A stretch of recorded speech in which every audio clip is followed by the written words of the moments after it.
malaking issue kahapon, yung nangyari pong pagka-discover sa mga naamoy daw doon sa paligid ng Senado. At merong napagsuspetsahan, na nag-deny naman din po, kasi doon, issue talaga dahil it's illegal drugs. Tapos pangalawa, hindi naman medicinal ginamit di ba? Obviously, nagpunta ng CR to do it.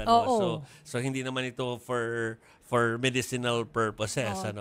So anyway, mga kapatid, may update po tayo dyan. At alam ko hinihintay po ninyo itong update na ito. So narito ang report from the Senate. Umaalingasaw ang balitang may nagmamariwana sa loob mismo ng pasilidad ng Senado. Nadadawit nga riyan ang aktres at staff ni Senator Robin Padilla na si Nadia Montenegro. Bagamat nauna nang iginiit ni Montenegro na baka ang vape niya sa bag ang naaamoy na tila mariwana mula sa pambabaing CR malapit sa Extension Office. Sa gitna ng kontrobersya, may mga alingas-ngas na nag-resign na raw si Montenegro. Pinabulaanan niya ng opisina ni Senator Padilla. Baka leave lang siya, hindi ko siya nag-resign. She's still with us. Nag-iimbestiga rin ang opisina ni Padilla at pinagsusumite ng paliwanag si Montenegro hanggang sa Martes. Nakarating na rin kay Senate Minority Leader Tito Soto ang naamoy na marijuana sa Senado. Nakakahiya sa mga kababayan natin. Sa Senado pa, kapal naman nila. Where there's smoke, there's fire. Panawagan ni Soto magsagawa ng random drug testing sa mga empleyado ng Senado habang optional naman sa mga senador. Pabor naman dyan ang ibang senador, lalo na si Senator Bato de la Rosa. Hindi raw dapat palagpasin ang mga tila joint session na nangyari sa bakuran pa mismo ng Senado. Masanksyon yung suspect na yan at kung papatunayan na talagang gumamit siya ng marijuana, din dapat mapaila ng kaso. Dahil alam natin, na violation yan sa Dangerous Drugs Act. Pati ang opisina ni Senator Padilla, bukas din daw na isama sa random drug testing ang kanilang mga staff. So, random drug testing pero optional sa mga senador. Sa mga senador, So, parang may ibang rule po yata doon. Pero, I think, gusto ko lang paniwalag na parang kasi may mga iba, nagtatanong parang bakit daw sa Tuesday pa. Hihintay pa hanggang Tuesday yung paliwalag. May due process kasi. May mga rules na sinusunod na bilang mga empleyado po doon. So, again, ako ay pabor doon. Hindi ko nga alam kung bakit iniisip pa nila kung parang sinasabi pa ng mga senador na sana magkaroon ng random drug testing. Hindi ba parang dapat, SOP parang after a discovery? Yeah.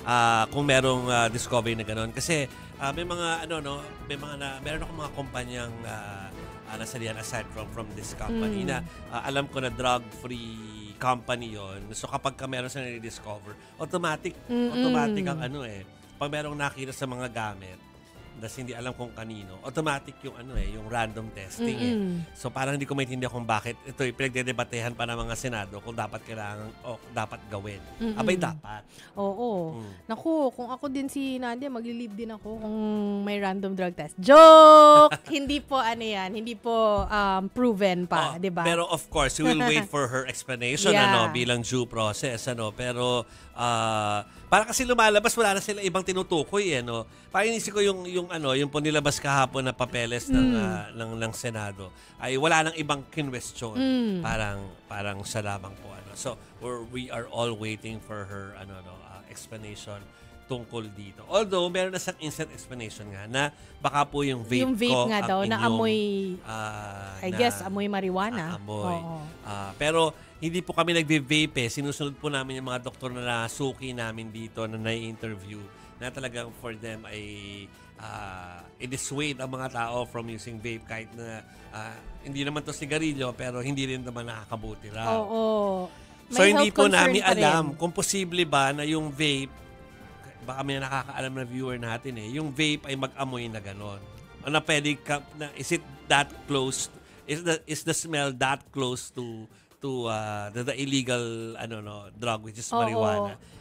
Pero kasi alam ko, may mga flavor yun. Pero yung flavor niya is mga fruity. So parang kung fruity, yung mga gano'n, yung mga minty-minty na yan.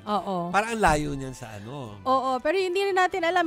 Kasi hindi ako familiar din sa mga flavor, sa mga smells yan. So baka may ganun din para sa mga gustong feeling nila, nakapag... Ako, call me naive po, pero sa Bangkok lang ako nakaamoy. Kasi doon, legal eh. Doon ko naamoy na naglalakad ka sa street, maamoy mo talaga. Sa hindi pala sa Bangkok lang, pati sa Netherlands, sa Amsterdam. Yes. So, maamoy mo talaga. So, alam mo yung distinct smell na yun. So, inisip ko, kung yun yung distinct smell, hindi po ako gumagamit, naamoy ko lang po doon sa streets, ha. Kahit i-drug test ako ng kumpanya, alam nila. Game kami dito. Game kami. Pero, parang feeling ko, usually, yung smoke dun sa vape is parang may flavor na hindi close to that. Oo. For me, Yeah. Pero we're not that aware. Yun nga hindi ko nga alam kung may iba kasing mga ganyang flavors. Hindi ko rin sure. So, yun. Hindi, sabi kasi ni Julio Madriaga, matagal na daw naglalagay yung ng extract po ng MJ, ng MJ. Hindi si MJ Marforia, Marijuana MJ po. extract. Sa vape, MJ oil din daw ay nalalagay sa vape. Oo nga, alam namin, tama ka, Julio, na alam namin yun, Pero, yun nga, pero sinabi ni Nadia, instantly, nung siya'y sinita nung authority sa Senate, na vape lang daw na yun, which is, hindi naman daw yun marijuana. Oo. So parang de-deny niya na may extract ng marijuana, yung kanyang vape. Yun. Hay, nako. Sa Tuesday pa Naka-leave pa po si Miss Nadia Montenegro. Yes. Yung isang producer namin, alam mo yung number ni Nadia Montenegro, pero syempre hindi naman po sasagutin. Nakaka-stress Kasi alam naman, para sa kanya una ngayon. pa siya magpaliwanag sa media kaysa yung pagpapaliwanag niya sa kanyang empleyado, which is the Senate. Employer. Which is the Senate. Diba? Okay. Tama si Senator Tito, nakakahiya naman. Nakakahiya talaga. Of all the issues na pwede mangyari sa isang...